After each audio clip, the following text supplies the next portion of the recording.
আসার কারণে পাথরের পাহাড় গলে ছারখার হয়ে গেল। মুসা আলাইহিস সালামের মতো জবরদস্ত নবী বেহুশ হয়ে পড়ে গেলেন। সেই নূর যদি খোলাখুলি দুনিয়ার জমিনে, মুহাম্মদ সাল্লাল্লাহু আলাইহি ওয়াসাল্লাম যে নূর, সেই নূর যদি দুনিয়ার জমিনে খোলাখুলি এসে যেত, দুনিয়া জ্বলে ছারখার হয়ে যেত, কোন মানুষ বেঁচে থাকতে পারতো না।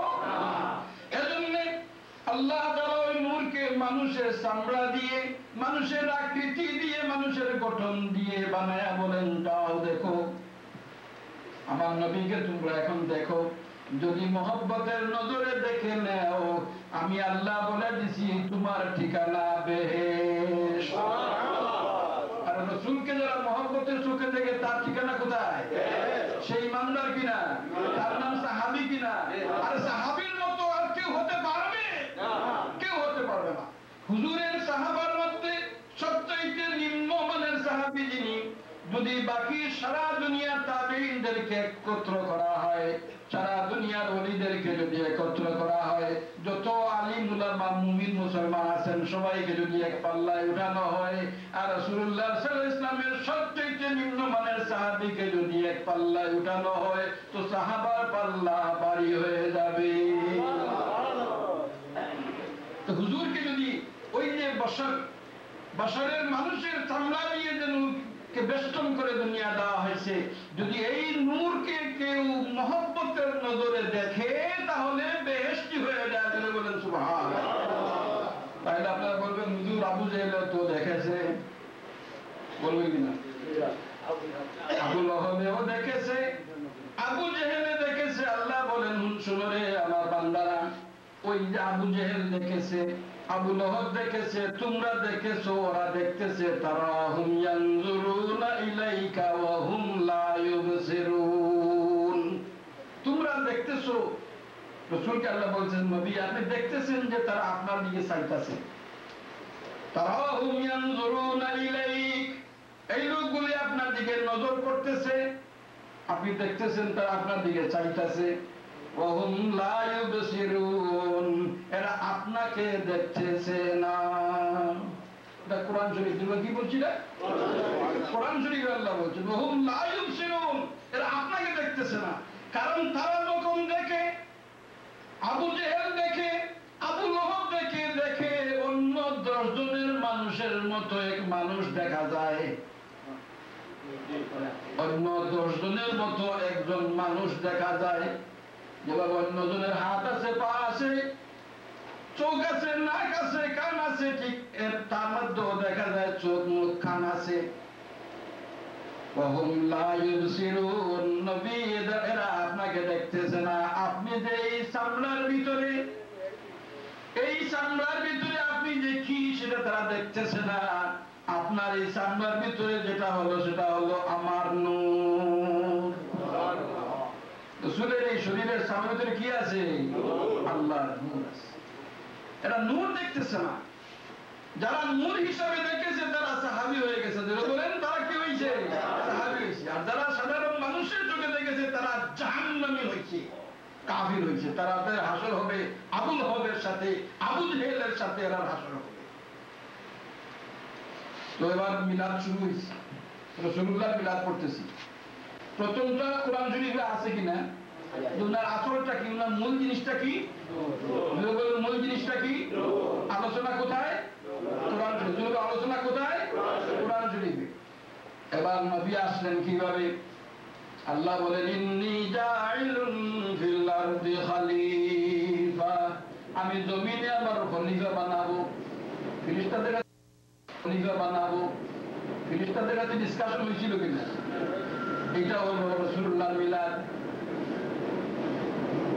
আপনারা বলবেন এতদিন শুনলাম একবার, আজকে শুনি আরেকবার। তাই এই জন্য তো বললাম এটা শিক্ষার আসর। যদি বলেন কি আসর এটা? ইন্নী জাইলুন ফিল আরদি খলিফা, আমি আমার জমিনে খলিফা পাঠাবো। তো খলিফা পাঠাবেন, তাহলে আদম আলাইহিস সালাম হলেন খলিফা। আরে আদমকে খলিফা বানানো নয়, বলকে আদমের জরিয়ায় তার আসল খলিফাকে দুনিয়ায় পাঠাবেন। এজন্য আদম আলাইহিস সালামকেও তৈরি করা হয়েছে। আমি বলবো রাসূলকে পাঠানোর জন্যই আসমান জমিনকে তৈরি করা হয়েছে। ওই রাসূলকে দেওয়ার জন্য পুরাটা সৃষ্টিকে আল্লাহ সৃষ্টি করেছে। আদমকে বানানোর পিছনে হিকমতটা কি এর আগে আসবে, সেটা কোরআন শরীফে বলেন। আদমের কাছে দেওয়ার হিকমতটা কি, এটা মিলাদ শরীফ দুইটা কি, খলিফা হলেন মুহাম্মাদুর রাসূলুল্লাহ। আদম আলাইহিস সালামকে আল্লাহ বানালেন, বানিয়ে সুন্দর করে বানাইছেন। আজকে বলে দিব, যেহেতু শিক্ষার আসো বলে দিব, খুব ভালো করে শিখবেন কিন্তু নাকি। আদমকে বানাইছেন, বানায়া সেখানে হযরতে মুহাম্মদুর রাসূলুল্লাহ সাল্লাল্লাহু আলাইহি ওয়াসাল্লাম নূরকে আদমের পেশানি মোবারকে আমানত রেখেছেন। এখান থেকে ট্রান্সফার হয়ে হয়ে আসবে। এবার ফেরেশতাদের আল্লাহ তাকে বলেন, ফেরেশতার দল, উসজুদু লি আদম, আমার আদমকে তোমরা সিজদা করো। এই সিজদাটা সত্যি আদমের নাকি না হয়, আদমের মূল্য তো হলো ওই নূরের কারণে। কিসের কারণে? ওই নূরের কারণে সিজদা করাইতেছে আল্লাহ ফেরেশতাদেরকে। এটা মিলাদ শরীফ হইতেছে। কার? আমাদের নবীর মিলাদ শরীফ পড়তেছে। যখনই আমি তিলাওয়াত করি ইন্নী জাইলুন ফিল আরদি খলিফা, আমি জমিনে প্রতিনিধি বানাবো, তো আমার মিলাদ শুরু হয়ে গেল যে এই আদমকে বানানোর পিছনে আর কোন উদ্দেশ্য নাই। উদ্দেশ্য হলো মুহাম্মদুর রাসূলুল্লাহ সাল্লাল্লাহু আলাইহি ওয়াসাল্লামকে মানুষের চামড়া দিয়ে অর্থাৎ মানুষের ভিতর দিয়ে দুনিয়ায় প্রকাশ করা। দুনিয়াতে প্রকাশ করার জন্য মানুষের ভিতর দিয়ে ব্যবস্থা করে দিয়েছেন। তাহলে এটা মিলাদ হইল কিনা? আলোচনা করে হইতেছে কিনা? কোরআন শরীফে আছে কিনা? বহুত লম্বা করে বলা যেত, সংক্ষেপ করতেছে। আদম আলাইহিস সালামের পেশানিতে নূর চলে আসছে, তো নূর আদমের শরীরে আসবে। এই নূরের বাড়ি হলো কোন জায়গায়? যে নূর রাসূলের, এই নূরের উৎপত্তি স্থল কোথায়? সবাই জানেন তো, বলেন না কোথায়? কারণ আল্লাহর নবী জানিয়ে দিয়েছেন। হযরত জাবির ইবনে আব্দুল্লাহ রাদিয়াল্লাহু আনহুমা জিজ্ঞেস করেন, ইয়া রাসূলুল্লাহ ইফতাকা বিউম্মি, আমার আম্মা আব্বা আপনার উপরে বিসর্জন, ইয়া রাসূলুল্লাহ আখবিরনি, আমাকে বলে দিন আউয়ালু মা খালাকাল্লাহ ক্বাবলাল আশিয়াই, দুনিয়ার সব জিনিস বানাবার আগে সর্বপ্রথম কোন জিনিসকে আল্লাহ তৈরি করেছেন? হুজুরে পাক সাল্লাল্লাহু আলাইহি ওয়াসাল্লাম জবাব দিয়েছেন, আউয়ালু মা খালাকাল্লাহু নূরা নাবিয়িকা মিন নূরিহি। ও জাবের, ও জাবের, সর্বপ্রথম তোমার আল্লাহ, সর্বপ্রথম আল্লাহ তোমার নবীর নূরকে তার নূর থেকে সৃষ্টি করেছে। নূরা নাবিয়িকা মিন নূরি, শিখো, নূরা নাবিয়িকা মিন নূরি। আবার নূরা নাবিয়িকা মিন নূরি, নূরা নাবিয়িকা মিন নূরি। আল্লাহ তার নিজের নূর থেকে মুহাম্মদুর রাসূলুল্লাহ নূর তৈরি করেছে। এবার বলুন উৎপত্তি স্থল কোথায়? আল্লাহ। বলুন উৎপত্তি স্থল আল্লাহ। কেমন, কত সুন্দর। আদম আলাইহিস সালামকে আল্লাহ বানাইছেন, বানায়া বলতেছেন, বাহ ওয়াহ ফাতাবারাকাল্লাহু আহসানুল খালিকিন। সবাই বলেন ফাতাবারাকাল্লাহু আহসানুল খালিকিন। বাহ ওয়াহ, কেমন বানানো আল্লাহ, এত সুন্দর করে বানাইছেন। এই সুন্দর করে বানাইছেন। আবার বলেন লাকাদ খালাকনাল ইনসানা ফি আহসানি তাকওয়িম, আমি মানুষ জাতকে সবচেয়ে সুন্দর কদর আমত গুণ গঠন দিয়ে বানাইছি। এজন্য এটাকে বলছেন ইয়া আইয়ুহাল ইনসান মা গাররাকা বিরাব্বিকাল কারীমিল্লাযী খালাকাকা ফাসাওয়াকা ফাআদালাকা ফি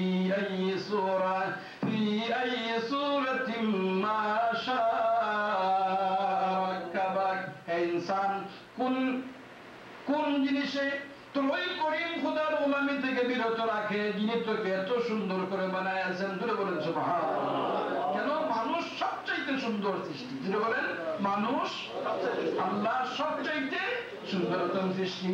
আরে মুহাম্মদী নূর চলে আসবে আদমের মাঝে, তাহলে আদম কোন গঠনের হওয়া উচিত, কোন স্টাইলের হওয়া উচিত, কোন ধরনের শেপ হওয়া উচিত, আল্লাহকে জিজ্ঞেস করো।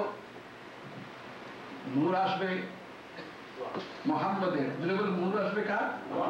মুহাম্মদের উৎপত্তি স্থল হলেন, সবাই বলেন মুহাম্মদের উৎপত্তি স্থল।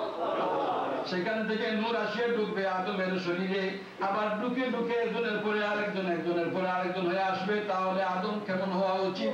এবার আল্লাহ নবী জানায়া দিয়েছেন আমাদের যে ইন্নাল্লাহা খালাকা আদামা ফি সূরাতিহি, আল্লাহ তাআলা আদম আলাইহিস সালামকে তার নিজের সূরত দিয়ে বানায়া আছেন। রাসূল আদম আলাইহিস সালাম আল্লাহ বানিয়েছেন তার গঠনে, জুড়ে বলেন সুবহানাল্লাহ। নূর আসবে আল্লাহর গঠনটাও হওয়া উচিত আল্লাহর জন্য। আদম আলাইহিস সালামকেও আল্লাহ তার নিজের সূরতে পয়দা করেছেন।